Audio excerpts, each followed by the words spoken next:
কিরে, তাহলে স্বীকার করছিস যে দালালি করতে গেলেও যে যোগ্যতা লাগে বা কপালটা লাগে, সেই কপাল মানে নসিব নসিব বা যোগ্যতা দুটোর মধ্যে কোনোটাই তোর নেই, তাই তো?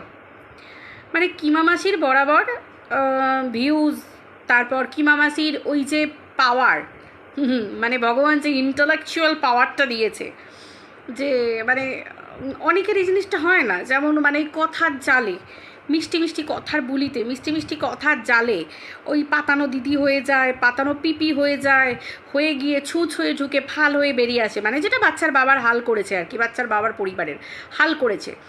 তো যাই হোক, সেই যে যোগ্যতা সেটাও তো তোর নেই, তাই তো? মানে কী অবস্থা, মানে তোর কাছে সবটাই আঙুর ফল টক হয়, তাই তো? তুই কাউকে ভালোবাসা জানাতে চাস, সেখানে ভালোবাসা জানাতে যাস, তার সাথে মুভি দেখতে যাওয়ার কথা বলিস, তাকে চুমু চাট্টি দেওয়ার কথা বলিস, মানে সব কিছু বলিস, কিন্তু লাস্টে কি হয়ে যায়? যখন তুই পেয়ে উঠতে পারিস না বা পেরে উঠতে পারিস না বা তোর আশাগুলো ফুলফিল করে উঠতে পারিস না, তখন হয়ে যায় আঙুর ফল টক, তাই তো? অপরপক্ষ খারাপ হয়ে যায়। এটা তো তোর বরাবরের ব্যাপার। আর কিমা মাছের ভিউজের প্রতি তোর যা লোভ, এটা সাক্ষী আমি আছি, ঠিক আছে? তুই তো আমাকে কতবার বলেছিস যে বাপরে বাপ, কিমা মাছের ভিউজ দেখেছো, ওর মধ্যে কি ক্যাটাগরি আছে, ওর মধ্যে কী এমন ব্যাপারটা আছে যে ব্যাপারগুলো আমাদের মধ্যে নেই, আমার মধ্যে নেই বলো তো?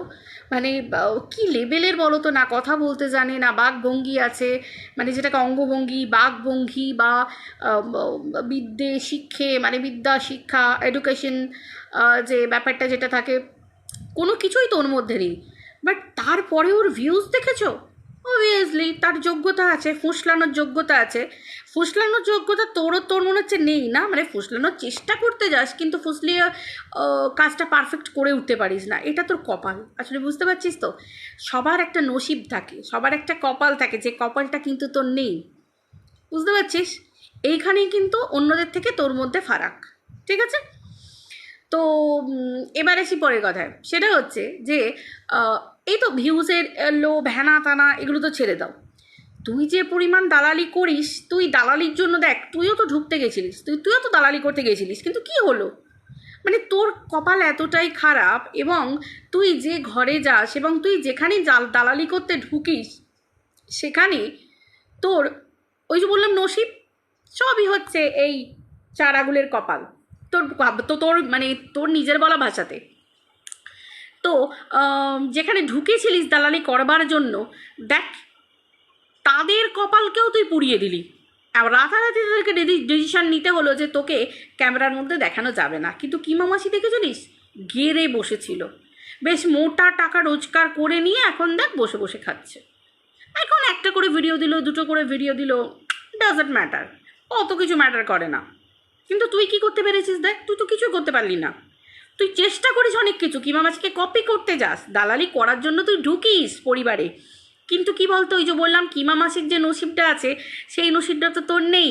মানে সবার যে নসিবটা থাকে সেই নসিবটা তো তোর নেই না। মানে দালালির দিক থেকে বলছি আমি, অন্য কিছুর দিক থেকে বলছি না। ওই চার আঙুলের কপালে তোর দালালিটা আবার সহ্য হয় না, মানে তোকে রীতিমতো কিক করে বার করে দেওয়ার মতো, মানে তোকে ডেকে এনে মানে ওই পাত সাজিয়ে খাইয়ে তারপর আবার কিক করে বার করে দেওয়ার মতো, মানে সেই লেভেলের না। মানে তোকে সেই সেই কী বলতো সেই, আরে বলো না ওটাকে কী বলে, দুধে মাছি পড়ে যাবার মতো। তোকে সেই মাছিটাকে তুলে ফেলে দিয়ে একদম মানে কি বলবো, সেই পরিমাণ দুধে চামচ করে তুলে ফেলে দেবার মতো করে।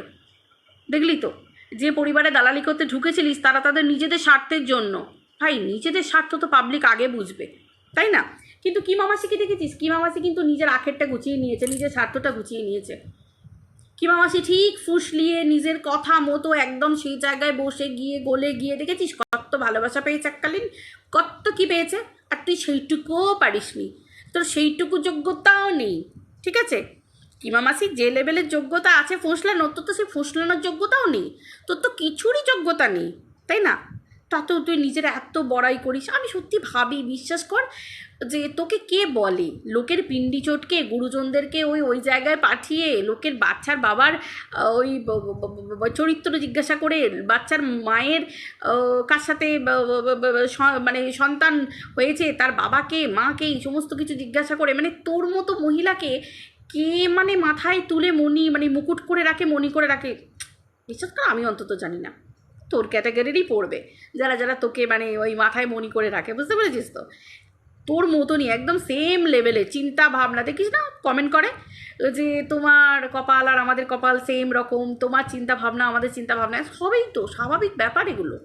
মনের মিল না হলে কি আর ভিউজ দেয় সেই সমস্ত পাবলিক তোকে তোকে অতক্ষণ ধরে সহ্য করে? কে করবে বল না, কে করবে, তাই না? তো এরকম ধরনেরই তুই যেখানেই যাবি সেখানেই দেখবি প্রবলেম। তুই যেখানেই যাবি, তুই যাদের সাথেই মিশবি তাদের জীবনেই প্রবলেম। দেখ না, তুই যাদের পরিবারে ঢুকলি তাদের ভিউজের প্রবলেম এলো, তোকে কিক করে বার করে দিয়ে ভিউজটা সামলে নিল, টালমাটাল ভিউজটা একটা ঠিকঠাক জায়গায় সামলে নিল। এইবার হেলথ প্রবলেম চলে আসছে, হেলথ ইস্যু চলে আসছে, বুঝতে পারছিস তো? মানে এই জন্য না, মানে তোর থেকে সবাই দূরে থাকে, একদম সত্যি কথা। কারণ যে ব্লগারের সঙ্গে তুই থেকেছিস তাদের সত্যানাশ হয়ে গেছে, যাদেরকে নিয়ে তুই পড়েছিস থেকেছিস, মানে যাদের ছোঁয়া লেগেছে তাদের কিন্তু ওই রকম হয়ে গেছে। তুই এতটাই বিষাক্ত ধরনের হয়ে গেছিস, বুঝতে পেরেছিস? এতটাই বিষাক্ত, এই লেভেলের বিষাক্ত। এবার হচ্ছে যে আশীর্বাদ অভিশাপের কথা বলছিলিস না, যে যারা সারাদিন নোংরা কথা বলে, মা গো মা, তোর মুখ দিয়ে কী বেরোয় রে? তোর মুখ দিয়ে কি রাম বেরোয়? হ্যাঁ, কি তোর মুখ দিয়ে রাম বেরোয়? মা গো মা, দুদিনের যুগই ভাতকে কয় অন্ন।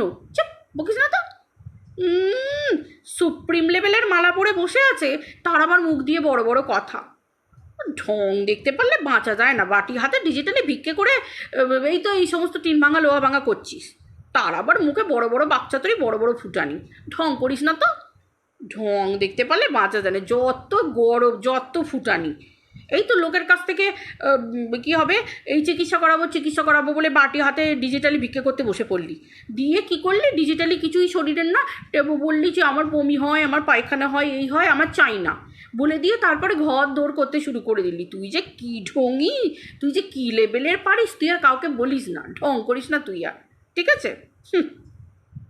যাই হোক বন্ধুরা, তো এই সমস্ত যত ঢপের কীর্তন, তোর মতো ঢপের কীর্তন গেলার জন্যই তোর চরণে পড়ি লাগু, ওই তোর লেভেলের কতগুলো বসে থাকে, ওই তারাই তোকে চাটে ভাই, আর কেউ তোকে চাটে না, ঠিক আছে? তোর চাটা পাবলিক কজনই আছে।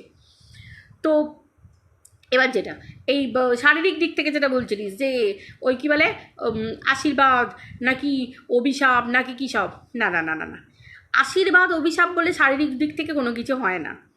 তবে যদি কেউ কারোর ক্ষতি করার চেষ্টা করে, ভগবান কর্মফল একটা টুকুস করে দিয়ে দেয়, বুঝতে পারছিস তো? কি তুই কর্মফল মানিস না? এখনও মানিস না? ও মা, সত্যি তুই মানিস না? ওটা তো তুই ইচ্ছা করে মানিস না, সেখানে আমাদের কিছু করার নেই। তবে কর্মফল তো অবশ্যই আছে। তুই তো কর্মফল ভোগ করছিস না? কর্মফল ভোগ অবভিয়াসলি করছিস, একদমই তাই। জীবনে কর্মফল বলে আছে, যেটা ওপরে বসে আছে। তাই তাহলে তো বড় বাবার জায়গাটাই তো থাকবে না। মানে বড় বাবা, যেটা বড় ঠাকুরের বড় বাবা, তিনিই তো কর্মফলের দেবতা। তার চোখ থেকে তার চোখকে ফাঁকি দেওয়া যায়? কাকে ফাঁকি দিবি? পারবি ফাঁকি দিয়ে থাকতে? পারবি? কোনোদিনই পারবি না। তুই যেদিকে পা দিবি সেদিকেই শূন্য হয়ে যাবে। দেখ না, বসেছিস তো দুদিন খুলে, দেখ না সুলভ শৌচালয় চলে কিনা, দেখ না, দেখবি কারোর হিসিও পাবে না, কারোর পটিও পাবে না। হিসি পটি বাইরে করছে, দেখবি খোলা জায়গায় করছে, কিন্তু তো সুলভ শৌচালয়ে কেউ আর যাচ্ছে না। সত্যি কথা বলছি, ওপরে বড় বাবা বসে আছে, না হলে তো মিথ্যে হয়ে যাবে রে সারা জীবন। অসুর দেবতা লড়াই, ভগবান রাক্ষস কুল, এসব তো মিথ্যে হয়ে যাবে সারা জীবন। যুগে যুগে মা দুর্গার জন্ম হচ্ছে অসুর কুলকে ধ্বংস করার জন্য, এগুলো তো মিথ্যে হয়ে যাবে। বড় বাবা আমরা যে পুজো করি, আমাদের বিশ্বাস ভঙ্গ হয়ে যাবে, তাই না? পরিষ্কার কথা, এগুলো যদি সত্যি হয়ে যায়, তোর বলা কথা যদি সত্যি হয়ে যায়, আর কর্মফল যদি মিথ্যে হয়, ঠিক আছে? যদি কেউ খারাপ কাজ না করে তাহলে অবভিয়াসলি ভগবান তার ভালো করবে। ওই জন্যই তো কাজ করার আগে, কারোর ক্ষতি চাওয়ার আগে 10 বার ভাবতে হয় যে আমি যার জন্য গাড্ডাটা খুঁড়ছি, এই গাড্ডায় ভগবান আমাকে ফেলে দেবে না তো? কথাতেই আছে, তুমি যার সর্বনাশের জন্য গাড্ডা খুঁড়ছো, সেই গাড্ডায় কিন্তু একদিন তোমাকেও পড়তে হবে। আর এই যে ঘুঁটে পড়ে গোবর হাসে, এগুলো আমরা বলিনি, এগুলো হচ্ছে আসল কথা, ঠিক আছে? এগুলো অনেক পুরনো কালের যারা সিদ্ধ পুরুষ তারা বলে গেছে যে কারোর ক্ষতি চাইতে নেই, কারোর সর্বনাশ চাইতে নেই। তুমি যদি অন্যের সর্বনাশ চাও, সেই সর্বনাশটা তোমার উপর দিয়ে ঘুরে ফিরে আসে, ঠিক আছে? অতএব কি তুই কোনো কারোর ক্ষতি চাইছিলিস নাকি? তুই কাউকে দিয়ে কোনো ক্ষতি করাবার চেষ্টা করেছিলিস? বা তুই কোনো ক্ষতি চাইছিলিস কি? দেখ, তুই যদি চেয়ে থাকিস তুইও কিন্তু সাবধান হয়ে যাস, কারণ আমাদের থেকে না, মা আমরা তো মানুষ, আমরা তো পাপি, খুচরো হলেও পাপি, খুচরো পাপও তো করেছি রে বাবা। যত যাই হোক না কেন, একটা মশাও তো মেরেছি, একটা মাছিও তো মেরেছি ভাই, ওইগুলোই খুচরো পাপ। তো যাই হোক, হোয়াট এভার। তো তুই এমন কিছু বিরাট বড় কিছু করিসনি তো? ও বাবা, তুই তো আবার বাচ্চার ডিএনএ টেস্ট করার কথা বলেছিলিস, তাই না? তুই তো আবার মায়ের কোলে শিশুদেরকে বলেছিলিস যে গাড়ির তলায় চলে যাবার কথা, তাই না? ও মা, বড় বাবা তো দেখছে রে। হুম, কি বলিস? তুই তো অনেক কিছু করে রেখে দিয়েছিস, দেখ না কি হতে থাকে। আমরা শুধু ভগবান মানি, আমরা ভগবানে বিশ্বাস করি, কেন অভিশাপ দিতে যাবো? আমরা অভিশাপ দেবার কে? আর আর আমাদের জন্য আমাদের অভিশাপে কিছু হয় নাকি? মানুষের অভিশাপে কিছু হয় না, এটা সত্যি কথা। কিন্তু কর্মফলে তো অনেক কিছু হয়, কর্মফল বলে তো সব কিছু থাকে। কর্মফল বলে যদি কিছু থেকে থাকে তাহলে কর্মফলই না হয় ভুগছে।